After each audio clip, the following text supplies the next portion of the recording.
Christopher Kostow from the restaurant at Meadowood. The 12 Days of Christmas, in short, it's a series of dinners that happen around Christmas time. The dinners themselves are collaborative. There's conversations that have occurred for some time between my team and the visiting chef and their team. With chefs of different styles, what we've done our best to do is sort of cook with something of a nod to their style. We developed 30 or 40 dishes specific to this event, which for us and how we operate is no small feat.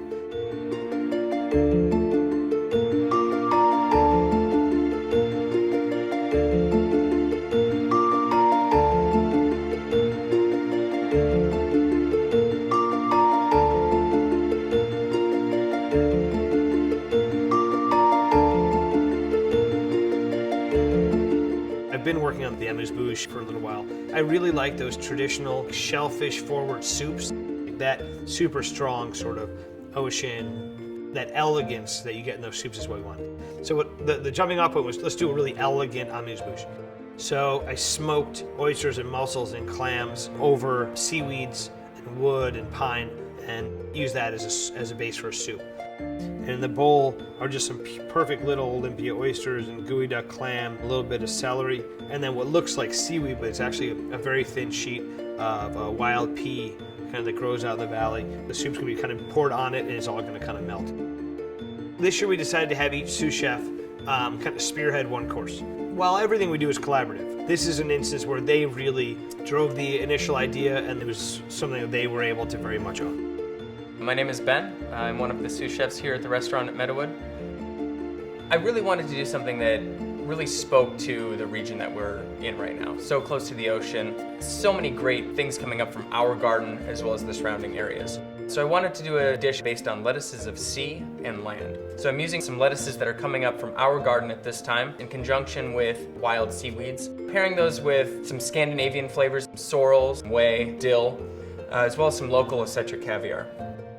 Cold, crisp, very oceany. Should be good for a first course here.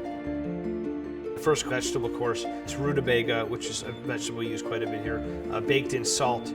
So that's sort of the base of the dish, is a beautiful little wedge of salt-baked rutabaga. A browned goat's milk butter steeped with dried matsutake, aerated crunchy maple, white truffle, tiny little spicy nasturtiums. So a beautiful, very textural little salad will be my course. And it promises to be really better than what everybody else is doing.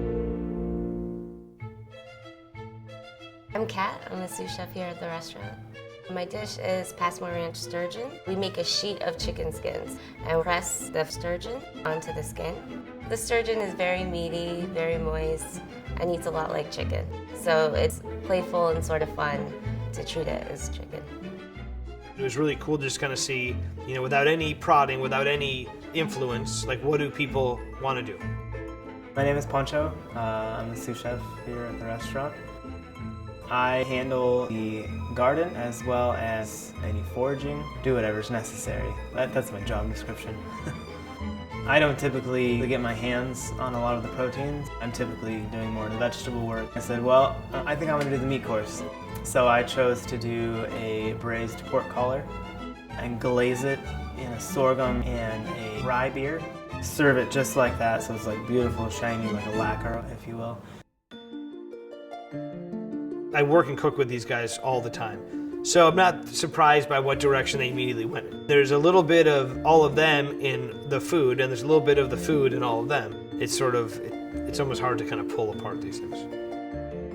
My name is Daniel Ryan. I'm the sous chef at the restaurant at Meadowood. I have the task of producing a cheese course. Normally I've been working in pastry, and the opportunity to do a savory course is very fun, very new. We're using a mimolette cheddar from Normandy. We're gonna blend it with a little bit of water to kind of create a very strong cheddar stock, if you will. We're going to cook it down and create cheddar dumplings that are encased with nothing other than the pure cheddar flavor, a little bit of seasoning, and a starch made from sweet potatoes. It's gonna be served with some arugula, a lot of greens from our garden, as well as some grated bacon and a warm consommé made with yeast. In 2012, we reopened the restaurant after a considerable closure. And in the time of closure, we sort of reevaluated how we functioned really as a dining room and as a kitchen. This is a restaurant that is based on a certain attention to detail and a level of discipline and an understanding of what the overarching goals are.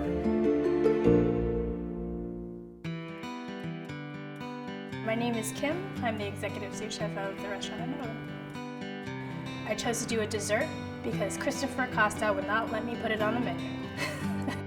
It is a poached banana, a little bit of creme fraiche and celery root cream on the bottom, a little banana crumb, and then a reversed puff pastry dough. And when it's baked off, instead of cooking it so it actually rises, we flipped it on its side. It kind of resembled a little tree bark. I think the sous chefs, they want the guests to vote by like applause. When I'm trying to tell them, I don't think this is the proper setting for that. Every cook here, every buffer, every person who answers the phone, we very much subscribe to the notion that everything is everything. There's no one step or one part of this that is of greater consequence than another. We can't be great if every one of those people is not great as well. Each one of those people cannot be great if we are collectively not great. We are an infinitely better restaurant than we were 12 months ago. The reopening and the reimagining of a restaurant is really challenging. We are a restaurant that's a lot more fluid now, a restaurant that's a lot more personal.